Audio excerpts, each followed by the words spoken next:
اور یہ سمجھ اس لیے بات آتی ہے کہ انسان جب وہاں جاتا ہے، اللہ سے دعائیں مانگتا ہے، اللہ کے قریب ہوتا ہے، کنٹینٹمنٹ آتی ہے، اور انسان کی رزق روزی میں بھی اضافہ ہوتا ہے، تھوڑا بھی بہت لگنے لگتا ہے. اور اس کے علاوہ گناہوں اور بیل کچیل سے انسان پاک ہو کے ہلکا پھلکا ہو کر آتا ہے، جو اس کی جسمانی صحت کے لیے بھی بہت ضروری ہے کہ روح اس کی سکون میں ہو. لیکن آپ دیکھیں کہ ہم ہالیڈیز پہ چلے جاتے ہیں، ہم جینے مرنے پہ ٹکٹ لگا کے خرچ کر کے ادھر ادھر چلے جاتے ہیں، لیکن ہم سوچتے بھی نہیں کہ اللہ کے گھر کے بھی طرف جائیں. جب خیال آتا ہے سوچے اچھا ابھی تو پیسے نہیں، پھر کبھی وقت ہوگا، پھر بچت ہوگی. لیکن آپ نے دیکھا ہوگا کہ جب کوئی اور چیز سر پہ پڑتی ہے ساری بچت کر لیتے ہیں، ہم سب کچھ نکال لیتے ہیں اور ہم بندوبست کر لیتے ہیں اور پہنچ جاتے ہیں. تو آخر اسی کے گھر سے محرومی کیوں جہاں ہمارے لیے فائدے رکھے گئے؟ کہا کہ آئے اور یہاں آ کے یہ فائدے دیکھیں. اور آپ یقین کریں کہ جب تک آپ وہاں پہنچتے نہیں نا، دور بیٹھ کے آپ سوچ ہی نہیں سکتے. جتنے مرضی کو آپ کو فائدے بتائے وہ سب باتیں ہیں، جب تک آپ وہاں ہو نا وہ ایکسپیرینس ہی کچھ اور ہے. وہ آپ کو ایک بالکل نیا انسان بنا دیتا ہے، ایک عجیب روحانی تجربہ اور ایک ذہنی انقلاب. بہت سارا پرسپیکٹو بدلتا ہے دنیا کے بارے میں، انسانوں کے بارے میں، چیزوں کے بارے میں. چھوٹی چھوٹی پیٹی چیزوں سے انسان بہت اوپر اٹھ جاتا ہے. آپ کتنے بھی بڑی ہستی ہوں، کتنے بھی مشہور انسان ہوں، کتنے بھی مالدار ہوں، کتنے بھی آپ دنیا میں آپ کا بڑا نام ہو، بڑے عالم ہو، بہت بڑے بزنس مین، جب وہاں پہنچتے ہیں ایک لباس میں کوئی نہیں جانتا آپ کو آپ کون ہے. آپ کو اپنی ہستی سمجھ آ جاتی ہے کہ آپ کون ہے. اور وہاں انسان کے اندر حقیقی معنوں پر عاجزی آتی. تو بات یہ ہے کہ یہ ایک ایسی ٹرانسفارمیشن ہوتی ہے، ایسی ایک تبدیلی آتی ہے انسان کے اندر جس کو وہ ایکسپیرینس کرتا ہے. اور سب سے بڑی بات کہ خود اللہ تعالیٰ نے فرما دیا کہ لِيَشْهَدُوا مَنَافِعَ لَهُمْ، لِيَشْهَدُوا مَنَافِعَ لَهُمْ، تاکہ وہ مشاہدہ کریں، حاضر ہوں فائدوں پر جو انہی کے لیے ہے. وَيَذْكُرُ اسْمَ اللَّهِ فِي أَيَّامٍ مَّعْلُومَاتٍ، اور چند مقرر دنوں میں ان جانوروں پر اللہ کا نام لیں جو اس نے انہیں بخشے ہیں. خود بھی کھائیں، تنگ دست محتاج کو بھی دیں، شیئر کریں، کیونکہ وہاں حج پر ہر ایک کو کچھ نہ کچھ ضرور شیئر کرنا پڑتا ہے. کمرہ، واش روم، کھانے پینے کی چیزیں، آرام، خوشی، غم، ہر چیز میں آپ کبھی تھوڑے اور کبھی ڈھیروں لوگوں کے ساتھ شیئر کر رہے ہوتے. آپ کی ٹریولنگ، جرنی، طواف، سعی، نماز کبھی کسی کے ساتھ کریں، کبھی کہیں، کبھی کچھ دیکھ رہے، کبھی کچھ. پوری دنیا سے، پورے گلوب سے لوگ چمٹے ہوئے ہوتے، ہر رنگ اور ہر نسل اور ہر نیشنلٹی کے. فَكُلُوا مِنْهَا وَأَطْعِمُوا الْبَائِسَ الْفَقِيرَ، خود بھی کھائیں، تنگ دست محتاج کو بھی دیں، پھر اپنا میل کچیل دور کریں، اپنی نظریں پوری کریں اور اس قدیم گھر کا طواف کریں. اول بیت وضع للناس، پہلا گھر جو زمین پر بنایا گیا جب انسان کو اپنا گھر بنانا نہیں آتا تھا. اللہ کا گھر اس وقت بنا تھا. Oldest house on this planet, جسے پہلے فرشتوں نے بنایا، پھر آدم نے بنایا، پھر طوفان نوح کے بعد بنایا گیا، ابراہیم علیہ السلام نے بنایا. وَلْيَطَّوَّفُوا بِالْبَيْتِ الْعَتِيقِ، اور اس طواف میں انسان پوری کائنات کے ہم آہنگ ہو جاتا ہے، کیونکہ ہر چیز اپنے نیوکلس کے گرد گھوم رہی. اور ہمارا نیوکلس اور ہمارا سینٹر آف لائف ہمارا رب ہے. اور اس گھر کو سمبل کے طور پر ہم لیتے ہوئے طواف کرتے ہیں. ذالک ومن يعظم حرمات اللہ فهو خیر له عند ربہ، یہ تھا تعمیر کعبہ کا مقصد. اور جو کوئی اللہ کی حرمتوں کا احترام کرے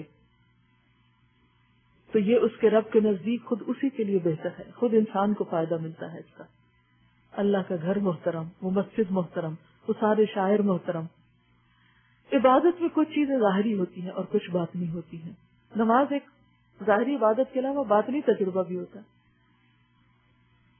لیکن کچھ چیزیں ہیں جو بالکل obvious سامنے نظر آ رہی ہیں، جیسے حرم ہے، قربانی کے جانور اور چیزیں. تو ان چیزوں کا احترام بھی لازم ہے، کیونکہ یہ سب ایسوسیٹڈ ہیں ہمارے رب سے. بیت اللہ، کعبۃ اللہ، لیکن اللہ تو اس میں نہیں رہتا. اللہ نے اس کو شرف بخشا ہے نا، یہ تشریفی اضافت ہے، کیونکہ وہ گھر اللہ کی یاد دلاتا ہے، اس لیے اس کو اللہ کا گھر کہتے ہیں۔ تو ہو نہیں سکتا آپ کعبہ دیکھیں اور آپ کو رب یاد نہ آئے، کیونکہ بہت سے لوگ کہتے ہیں نا فرق کیا ہے، اگر کچھ لوگ قبروں کی پوجا کرتے ہیں اور کچھ پتھروں کی کرتے ہیں، تو مسلمان بھی تو بلیک ہاؤس کی کرتے ہیں۔ ہم اس بلیک ہاؤس کی نہیں کرتے عبادت، فَلْيَعْبُدُوا رَبَّ هَٰذَا الْبَيْتِ، تو اللہ کی کرتے ہیں، کیونکہ ہمارا عقیدہ تو کیا ہے کہ اللہ اپنے عرش پر ہے، اس گھر میں نہیں ہے، لیکن وہ گھر چونکہ اللہ کی یاد دلاتا ہے، اور وہ تو صرف ایک نیوکلس کی طرح سب کے لیے ایک نقطہ ہے کہ جس کے گرد اکٹھے ہو کر اپنی اجتماعیت اور اتحاد کا ثبوت دیں۔ وہ اس لیے نہیں کہ ہم اس کو پوج رہے ہوتے ہیں یا اس کو سجدہ کر رہے ہوتے ہیں، وہ تو صرف ایک ڈائریکشن ہے جس کو فالو کر رہے ہوتے ہیں، کیونکہ کوئی تو کرنی ہی تھی ڈائریکشن فالو۔ وَلِكُلِّ وِجْهَةٌ هُوَ مُوَلِّيهَا فَاسْتَبِقُوا الْخَيْرَاتِ، ہر ایک کسی نہ کسی ڈائریکشن کو فالو کرتا ہے۔ اصل چیز ہے مرکز عبادت، جو محترم گھر ہے۔ تو جو اس گھر کی عزت کرتا ہے، اس سے محبت رکھتا ہے، وہ اس شخص کے لیے ہی اچھا ہے جو ایسا کرے۔ اور تمہارے لیے مویشی جانور حلال کیے گئے ماں سوا ان چیزوں کے جو تمہیں بتائی جا چکی ہیں، بس بتوں کی گندگی سے بچو، جھوٹی باتوں سے پرہیز کرو۔ اللہ اکبر، یہاں جھوٹ کو بتوں کے ساتھ ایک جگہ پر منشن کیا گیا، اسی لیے جھوٹ بھی انتہائی گندی چیز ہے۔ جب کوئی بندہ جھوٹ بولتا ہے تو فرشتہ اس کے منہ سے نکلنے والی بو کی وجہ سے کئی میل دور چلا جاتا ہے، اتنا ان کو تکلیف ہوتی ایک جھوٹ بولنے پر۔ اور لوگ ایک غلط بیانی پہ غلط بیانی کر کے بالکل مطمئن بیٹھے رہتے ہیں۔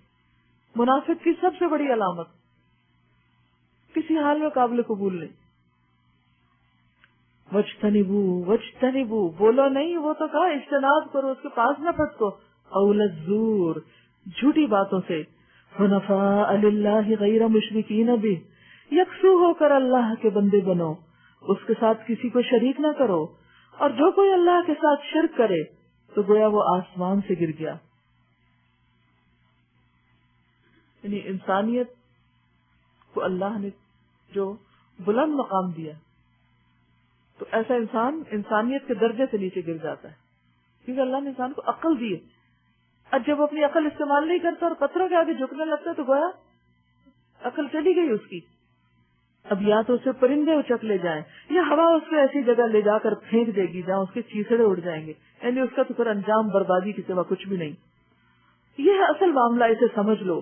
اور جو اللہ کے مقرر کردہ شاعر کا احترام کرے تو یہ دلوں کے تقویٰ سے ہے۔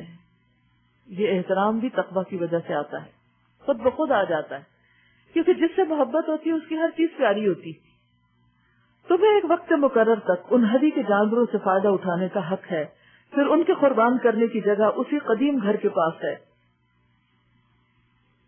وَلِكُلِّ أُمَّةٍ جَعَلْنَا مَنْسَكًا لِيَذْكُرُوا اسْمَ اللَّهِ، ہر امت کے لیے ہم نے قربانی کا ایک قاعدہ مقرر کر دیا ہے تاکہ اس امت کے لوگ ان جانوروں پر اللہ کا نام لیں جو اس نے ان کو بخشے ہیں۔ ان مختلف طریقوں کے اندر مقصد ایک ہی ہے، بس تمہارا خدا ایک ہی خدا ہے اور اسی کے تم مطیع فرما بنو۔ اور اے نبی صلی اللہ علیہ وسلم بشارت دے دو عاجزانہ روش اختیار کرنے والوں کو، الذین اذا ذکر اللہ وجلت قلوبہم، جن کا حال یہ ہے کہ اللہ کا ذکر سنتے ہیں تو ان کے دل کانپ اٹھتے ہیں، جو مصیبت بھی ان پر آتی ہے اس پر صبر کرتے ہیں، نماز قائم کرتے ہیں، اور جو کچھ رزق ہم نے ان کو دیا ہے اس میں سے خرچ کرتے ہیں۔ ہم سب ایسی خوبیاں فیہ ذکرکم، ایسی صفات پڑھ کر اپنا جائزہ لیتے جائیں کہ کیا یہ علامات ہمارے اندر ہیں۔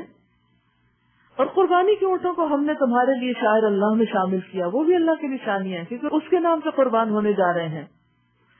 تمہارے لیے ان میں بھلائی ہے، لکم فیہا خیر، تمہارے فائدے کی چیز ہے، بس انہیں کھڑا کر کے ان پر اللہ کا نام لو، اور جب قربانی کے بعد ان کی پیٹھیں زمین پر ٹک جائیں تو ان میں سے خود بھی کھاؤ اور ان کو بھی کھلاؤ جو قناعت کیے بیٹھے ہیں، اور ان کو بھی جو اپنی حاجت پیش کریں۔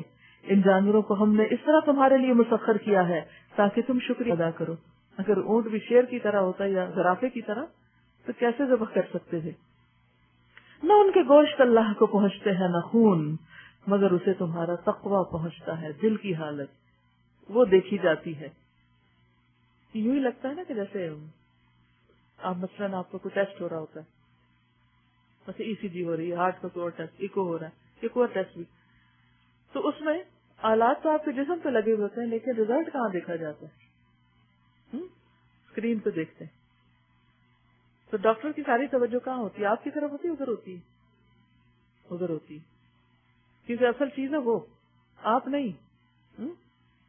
آپ کا تو جو ہے وہ وہاں دکھ رہا ہے، اس کو انالائز کیا جائے گا۔